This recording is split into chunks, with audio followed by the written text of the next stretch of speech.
Em nome do Pai, do Filho e do Espírito Santo. Amém. Dogmas marianos.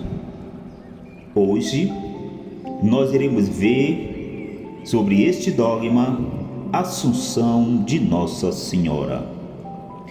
Dogma de fé. Bom dia, meu irmão, bom dia, minha irmã. E esta formação de hoje é sobre este grande dogma mariano. Espero que possa ajudar a você a crescer na fé e ser mais devoto da Virgem Maria, a Mãe de Jesus. Entende-se por Assunção a glorificação corporal antecipada da Santíssima Virgem, em razão dos méritos do seu Filho Jesus Cristo. Irmãos, pronunciamos, declaramos e definimos ser dogma dignamente revelado que a Imaculada Mãe de Deus e sempre Virgem Maria, terminando o curso de sua vida na terra, foi assunta em corpo e alma à glória celeste. Entende-se por assunção e glorificação corporal antecipada da Virgem Santíssima, em razão dos méritos do seu Filho, como nós já falamos.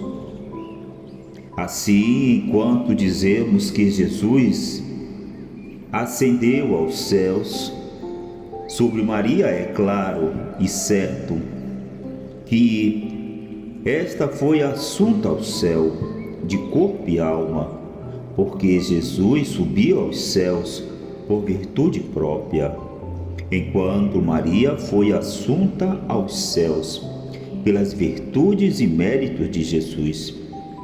Ela foi assim levada, não tendo como subir por si própria.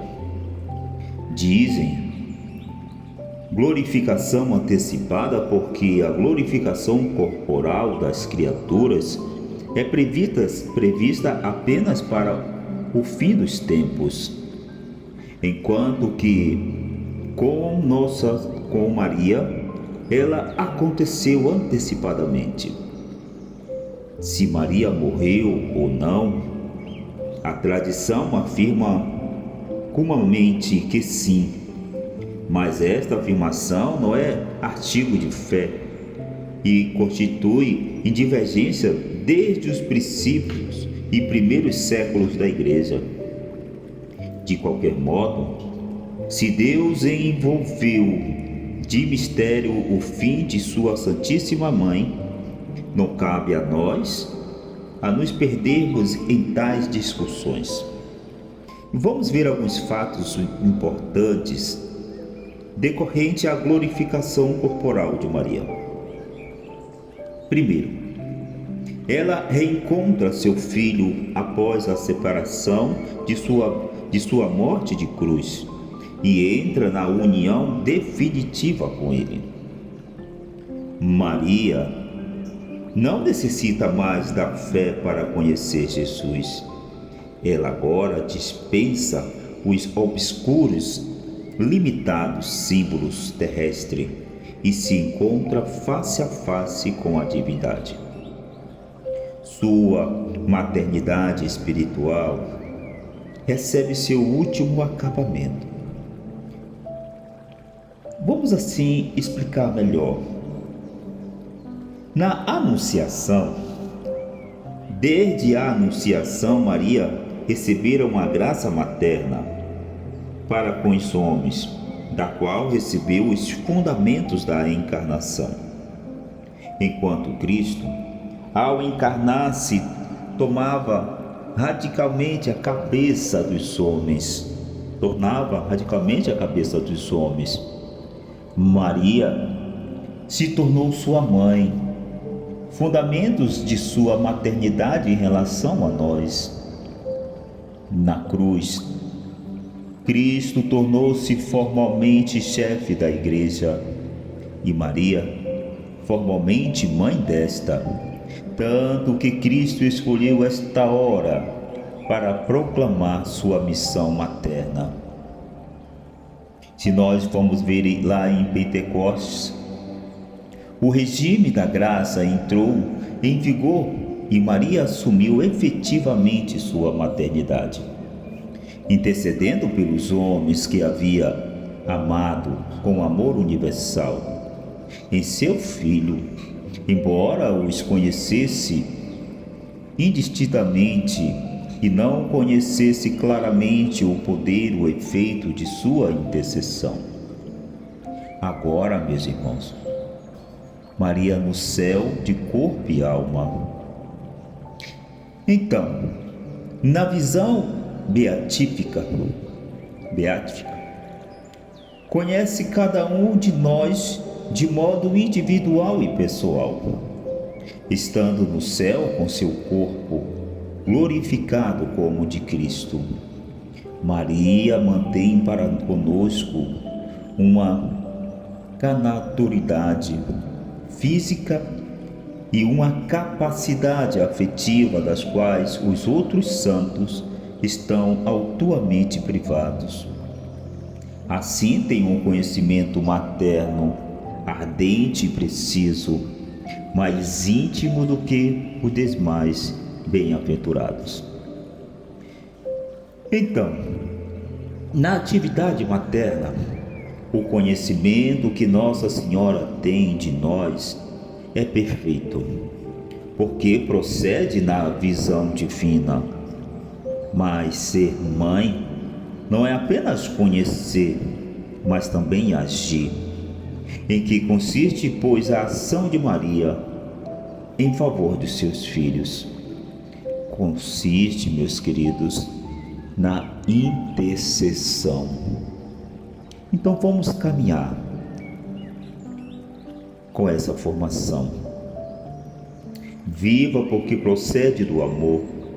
Ela não nos conhece como um sábio que registra friamente os fenômenos que vê, mas com desejo pela nossa salvação. Desejo estes, meus queridos, que consistem com os de Deus e com seu imenso amor por nós.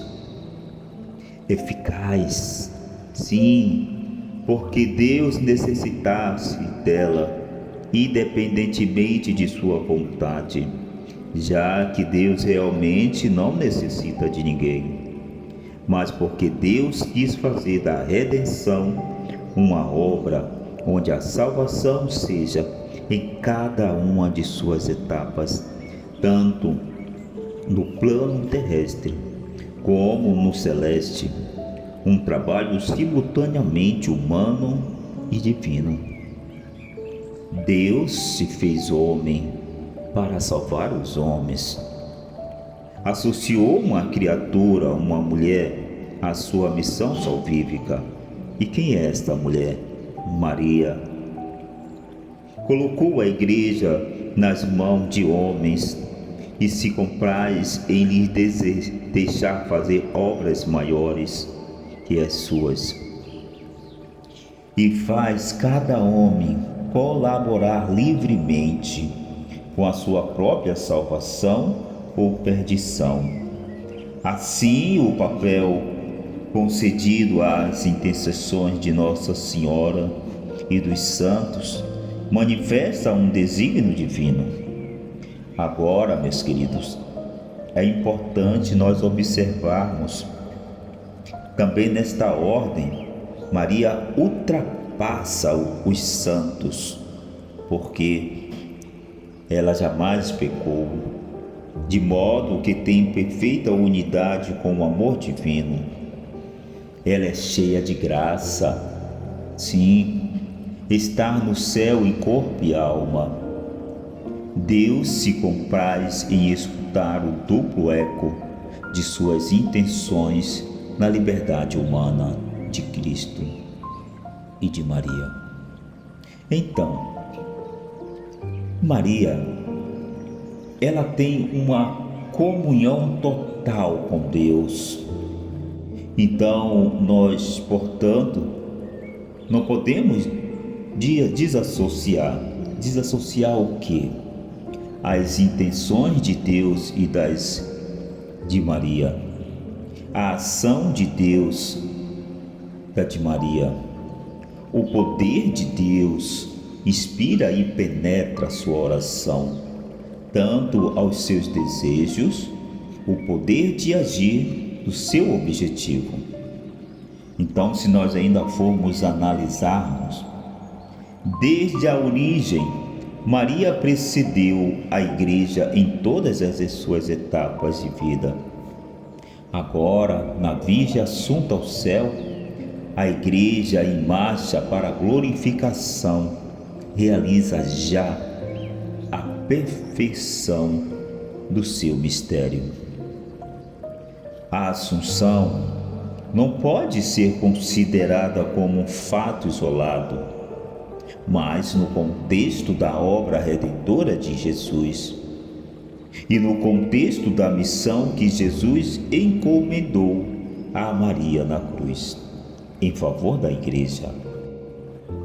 Então, com a relação a Jesus e a Assunção de Maria, não tem luz própria, mas o reflexo que Cristo ressuscitado faz incidir sobre ela, a participação na glória de Cristo devido à redenção. Sim, e se formos ainda ver, sua maternidade não é simplesmente biológica, mas participação consciente e aceita na obra de seu Filho. Jesus a ama com amor divino e por isso a mantém inseparável a Ele. Assim, porque o desígnio divino, Maria está associada à vitória de Cristo sobre o pecado e, consequentemente, sobre a morte. Maria é vitoriosa sobre o pecado e a morte, não por si mesma, como Cristo, mas porque ela está unida a Cristo vitorioso. A virgindade de Maria também é motivo de sua assunção, por ter sido ela vocacionada a doar sua carne unicamente a Deus. A Assunção de Maria é sinal de que a graça não transforma somente o espírito, mas todo o ser humano. A graça da glorificação do corpo humano foi antecipada em Maria, enquanto nós haveremos de esperar a ressurreição final. O final terreno de Maria também tem outra função, a de transformar a morte na mais completa renúncia e entrega de si mesmo nas mãos do Pai, tirando a ideia da morte apenas como pena pelo pecado. Agora, com relação à Igreja, devemos estar conscientes que toda a obra salvífica de Cristo é a participação de Maria na mesma, tem como propósito a Igreja. Maria recebeu no começo da Igreja e de maneira consumada o que os outros fiéis receberão só no final.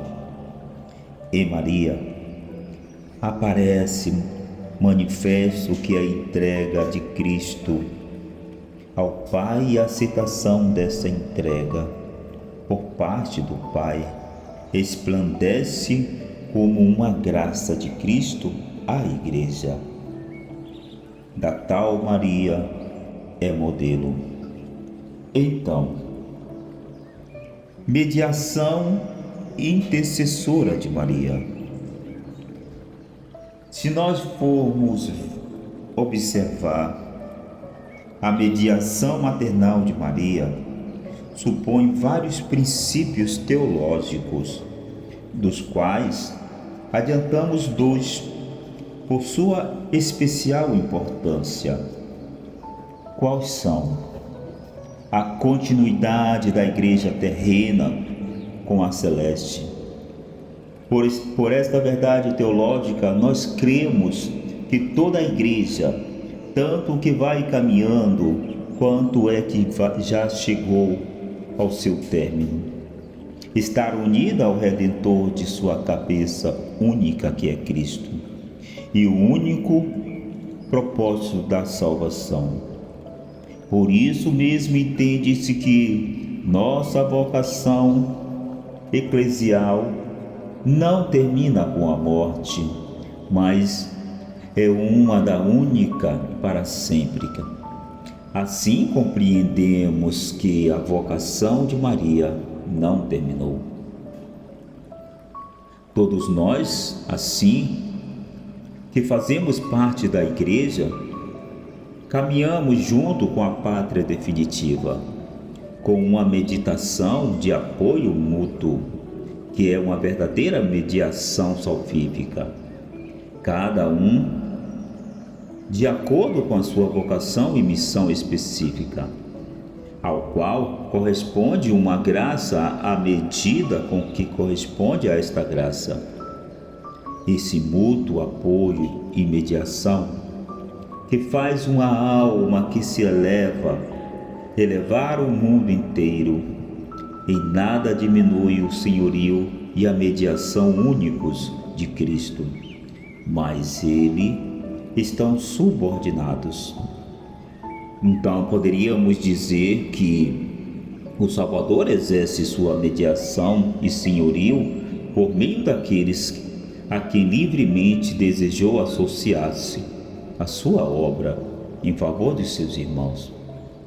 Então, por essa razão, é que apesar de nos revelar que Jesus Cristo é o único mediador, porque sozinho deu sua vida em resgate de muito, as Escrituras também chamam Moisés de mediador da lei e nos oferece no Antigo Testamento muitos exemplos de homens e mulheres chamados pelo Senhor para levar a cabo como seus mediadores, através de uma missão particular, a salvação que vem apenas dele.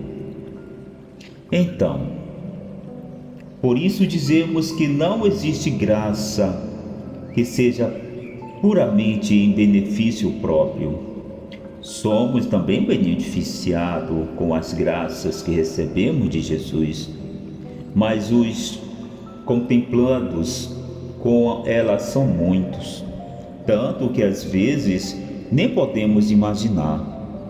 Estas mediações humanas, longe de obscurecer a unicidade da fonte de salvação, nos faz cair na realidade de quanto o Senhor leva a sério sua criatura, pois associou livremente e amorosamente à sua obra.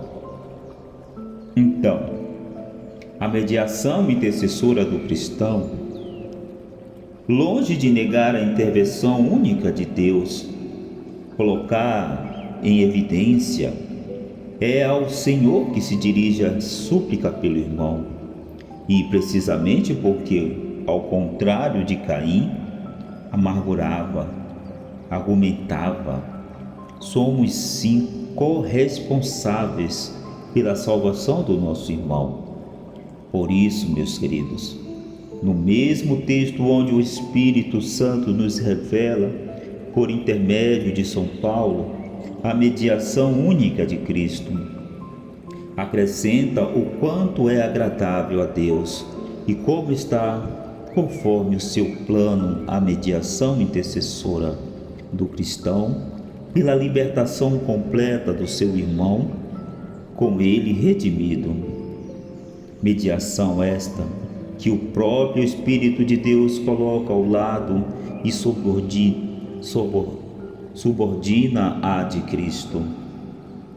Pois bem, então, é nesta linha que se desenvolve a intercessão materna de Maria, que não empana o brilho da mediação única e sustentável de Cristo, porque tudo o que Maria é e tem lhe veio e vem da superabundância dos méritos de Cristo.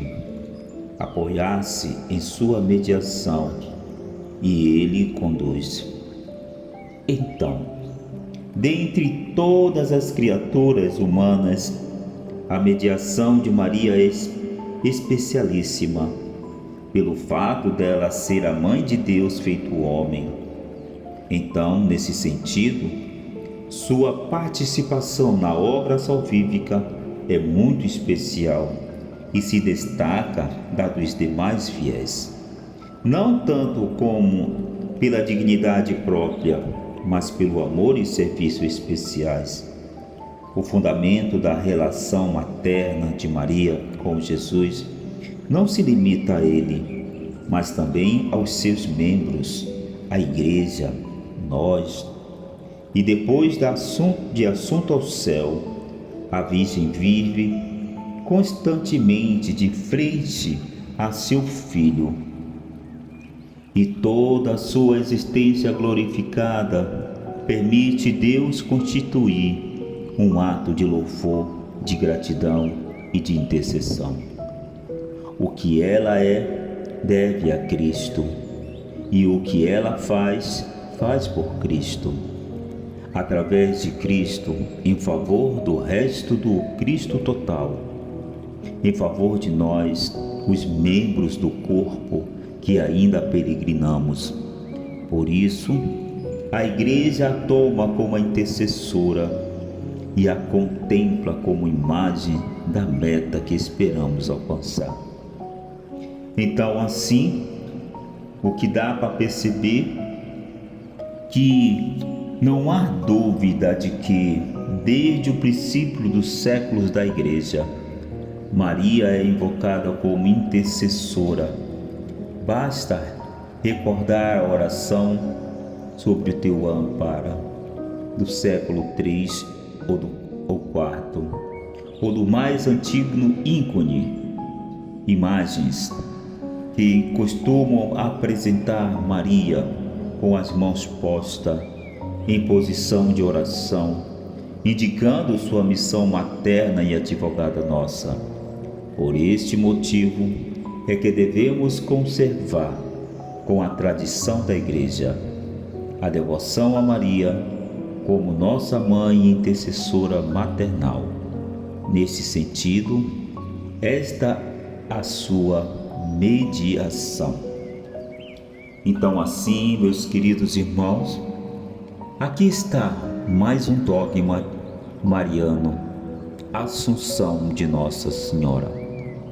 Espero, Deus, que possa te ajudar a você a crescer na fé, ser um homem e uma mulher de Deus e também ser muito mais mariano. Então, assim, eu peço as bênçãos de Deus pela intercessão de Maria, a Virgem Mãe. Que Deus nos abençoe e nos guarde hoje e sempre, e que Deus possa se compadecer de cada um de nós. Ele que é Pai, Filho e Espírito Santo. Amém. E que Deus nos guarde e nos proteja, hoje e sempre. Amém. Nossa Senhora da Assunção, rogai por nós.